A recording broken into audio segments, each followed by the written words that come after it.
Hello दोस्तों, मैं हूं आपका दोस्त राजेश और मैं लेकर आ गया हूं एक बहुत ही खूबसूरत और दिल को छू जाने वाली कहानी।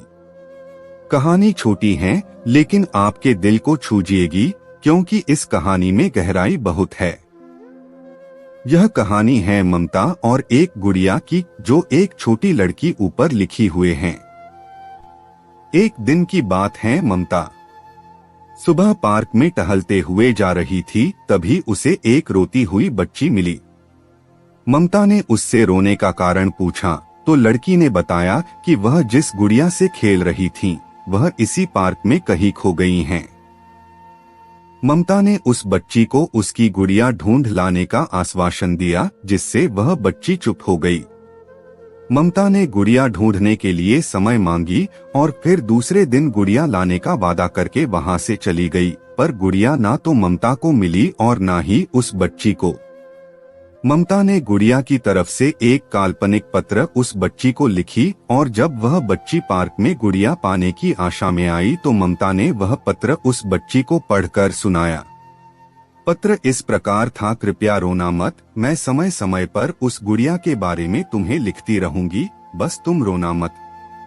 अब ममता रोज उस खोई हुई गुड़िया की तरफ से काल्पनिक पत्र लिखने लगी और लगभग रोज ही उस बच्ची को पढ़कर सुनाती, जो कि यात्रा का काल्पनिक वर्णन हुआ करता था। ममता ने इस काल्पनिक लेकिन रोचक वर्णन ने उस बच्ची को रोने नहीं दिया। वह खुशी खुशी अपनी गुड़िया की घुमक्कड़ी के किस्से सुनाने लगी। अब वह खुश रहने लगी। एक दिन जब काफी कहानियां हो गई तो ममता ने एक दूसरे गुड़िया उस बच्ची को लाकर दी।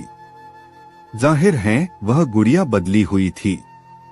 उस बच्ची को अपनी खोई हुई पुरानी गुड़िया जैसे नई लगी तो वह ममता की ओर देखने लगी। ममता अनजान बनते हुए गुड़िया में चिपकी एक चिट को निकालकर पढ़ने लगी। उसमें लिखा हुआ था, यह मैं ही हूँ, तुम्हारी वाली गुड़िया जो पार्क में खो गई थी। दुनिया भर की लंबी यात्रा की वजह से मैं थोड़ी बदल गई हूँ। बच्ची को इस गुड़िया और ममता पर विश्वास हो गया। वह गुड़िया लेकर घर चली गई। वर्षों बाद जब वह बच्ची बड़ी हो गई तो एक दिन वह अपनी अलमारी में कुछ ढूंढ रही थी तो उसका ध्यान उसी गुड़िया पर गया जो ममता ने उसे दी थी।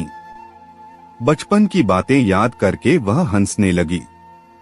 उसे सब समझ आ चुका था कि ममता ने कैसे उसका मन रखा। उसे उस गुड़िया पर फिर प्यार आने लगा। वह उसे बड़े गौर से देखने लगी। तभी उसकी नजर गुड़िया की फ्रॉक की आस्तीन में छुपे एक छोटे से पत्र पे गई। उसने बड़ी व्याकुलता से वह पत्र निकाला और पढ़ने लगी। पत्र में साझेप में यह लिखा हुआ था, हर वह चीज जिससे तुम प्यार करती हो कभी न कभी तुमसे खो जाएगी और जो तुम्हारे पास होगी वही तुम्हारे लिए सच्चे रूप में बनी होंगी। रूप भले ही भिन्न होगा पर प्यार एकदम खालिस होगा।